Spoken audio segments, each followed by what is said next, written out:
Jim, congratulations. What pleased you most about the win today? Just so many aspects. I think the final goal just summed up the team spirit. One lad making a bursting run, and then setting the other one up. But the clean sheet, the way we were quite resilient, we were strong. I was disappointed with in terms of game management, in terms of being sloppy under pressure. But the lads, we know that we can trust the lads that they're resilient, and then obviously with Kane and Danny, you've always got a threat on the counter attack. So, but no, we're really pleased. Another clean sheet, and I wanted to see people wanted to see how we reacted after Harrogate.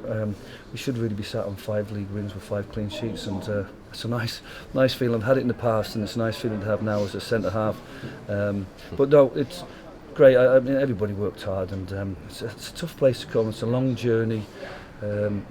Heavy pitch. They're a team with great confidence. They've had 5 positive results in the last 5. They've not lost. They've got goals in them, and stats don't lie. They've scored in the last 12. So we've done well to keep them out because they've got some really good players. The first goal was always going to be important today, and Danny Lloyd, a great finish, wasn't he? I think he's done the keeper. Yeah, well, I mean, he hits them so hard, and I think it's a tough one for the keeper because they always get criticised for not covering the near post. But if you show him a glimpse of the back post, he's put it there before. But he's done everything right. But it was a great ball from Lewis Montrose. I mean, we've been working on breaking the midfield line and then getting the ball delivered with some quality. And later on, we sort of were a bit scruffy. We tended to play the ball rather than break into space and then play a better ball. But fantastic, both of them were fantastic finishes. In the second half, you did have to withstand some pressure. It was a different Boston, wasn't it, that emerged with Nat Brown playing up front, a position I don't think he's played for a good few years. Yeah, I mean, obviously, unfortunately for them, they've got Smith had a terrible injury here. I think Corey landed awkward, and we wish him well. But they missed his physical presence. I think Holston missed Hobson's presence second half, and Harrogate have ended up using Ainge as a centre forward. So, and I believe he scored a hat-trick today. So it goes to show you the value of just having that presence, if you like. I think they because of the pitch maybe, and they felt that we were kind of containing them, and that we were blocking them, and we were cutting out passing lines, and we were keeping them in front of the back four. I think they just, clever management, they decided that they'd try and get them behind us. They got a couple of breaking balls, had a couple of half chances, and then they could play a little bit further up the pitch, and for long periods they looked like they could get back in the game, but using the system they were using. Did the red card influence the game, do you think? A little bit of ill discipline seemed to really take the wind out of them. I think obviously took the edge off them because they had momentum. We were conscious from reports that they've got players that tire. They've got some young lads who are only playing their first or second game at this level. They've got a couple of lads coming back from injury like Clark in midfield. And other players that are good impact players but perhaps don't have 90 minutes. So I think they made he's been making early substitutions. They made 2 at half time. We always felt if we could withstand the momentum that they would create in the second half, because they've got to have a goal. They're at home. They're 1-0 down. If we could withstand that, I felt we would always have a chance of seeing the game out and maybe pinching a goal. And like I said, it's a great way to finish the game. One of the drawbacks, I suppose, of being successful is that other teams higher up the football pyramid start to look at your players, and that's inevitable. There's going to be 1 or 2 players being looked at. I'm thinking particularly of Danny Lloyd. Are you able to withstand any offers, or would you stand in anyone's way if they tried to leave? It's a difficult one, isn't it? Like I said, the players are coming here, and we think they're all semi-committed to part-time football, and some of them do harbour ambitions of being full-time. And I'd like to think that if we can bring a little bit of life to players, they suddenly start to dream again. I think at the end of this stage last season, it was maybe a nightmare for Danny, and thinking about where he was going and what he wanted to do next. And this time now, he's in dreamland.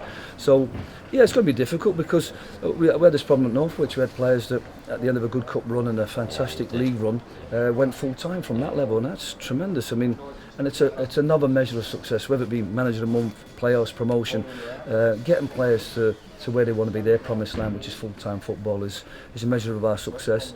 I think the club made a statement last week about how positive and financially strong we are at the moment. We've got a good group of players. We don't need to sell anybody. But obviously, if clubs come in, we do have to consult with Danny, because I certainly don't want to let anybody stand in the way of anybody that can live the dream. But like I said, we've got a fantastic group, and I'm sure Danny's enjoying it here. So if it comes to it, I think it'll be a very tough decision for him. But I think we can withstand it. But again, it's not just Danny. I think there's other players. Clubs are starting to watch us now. Perhaps they trust that we're a team in form. We've got players in form. We've got players who are starting to learn how to be effective on the pitch in every position. So clubs are watching. The non-league is hot at the moment. League clubs are looking down, whether it be because of the Vardy but they've seen what Jordan Williams and Richie Bennett are doing at Barrow, and other clubs that are going up. So the non-league now is a hotbed of potential players for both full-time clubs at national level and the league. So it's going to be difficult for us, but we'll work really hard to make sure that we keep our form going and keep going now. A nice way to start the new year. Just a shame it's not 5 wins for 5 clean sheets, but it's a really good result, and we're just making another little inroads into that playoff position. So now it's up to us when we play the teams that are around us and above us, to really stamp that form, that authority on them, and see if we can really consolidate a position in the playoffs over the next month. And if we can do that, then it'll be a tremendous achievement. No Manager of the Month curse. How proud are you to have won the award as well? I think we got the OG last week. Might have been the Manager of the Month curse. Maybe somewhere the powers that be knew I was getting it. It's a great award. But there's been some fantastic results this month. I think Brackley been in great form, but lost at Bradford. I think the Nuneaton manager's done an incredible day to turn that club round and get 4 wins. Adam here has done brilliant. When you consider, they don't always take into perspective what a manager does in terms of, it's all results based. It's all about we won every game, and that's hard to beat. But there's other managers who've had a fantastic month, and like I said, hopefully there'll be a lot of managers who have fantastic months next month, and if we have that, or I have that, then it's a great testament to, again, the work the staff are doing, the players are doing, and everybody's doing at the club to keep us strong and keep us moving forward. Just finally, I've got to ask you about away teams and the way you set up away from home. It is very different, isn't it, to the way you set up at home? Perhaps not in shape, but personnel. Have you got a team in mind for away games now? Well, was this team different, the one that plays at home? Personnel changes, yeah. No, this is the team that started at Harrogate. No, I think I think we play. I mean, Northwich, the year we got to the playoffs, we had 84 points, and it was 42 at home, 42 away. So I do the same mentality at home, same mentality away. Sometimes it's tougher away from home because you have to travel and the opposition is stronger at home. But from our perspective, we had the mindset of just being strong and resilient away from home. You've got to remember, if you look at the league table, we've actually played, I think, 6 of the top 10 at home and only 3 away from home. So the proof in the pudding will be when it starts evening itself out. It would have been nice to win at home on New Year's Day to have 6 wins already this season, which compares with last season's total. But no change in mentality. Just like I said, what we are though is good at soaking pressure and being resilient when the opposition start turning the screw on us. And we are tactically flexible. And away from home, we obviously have to do that better.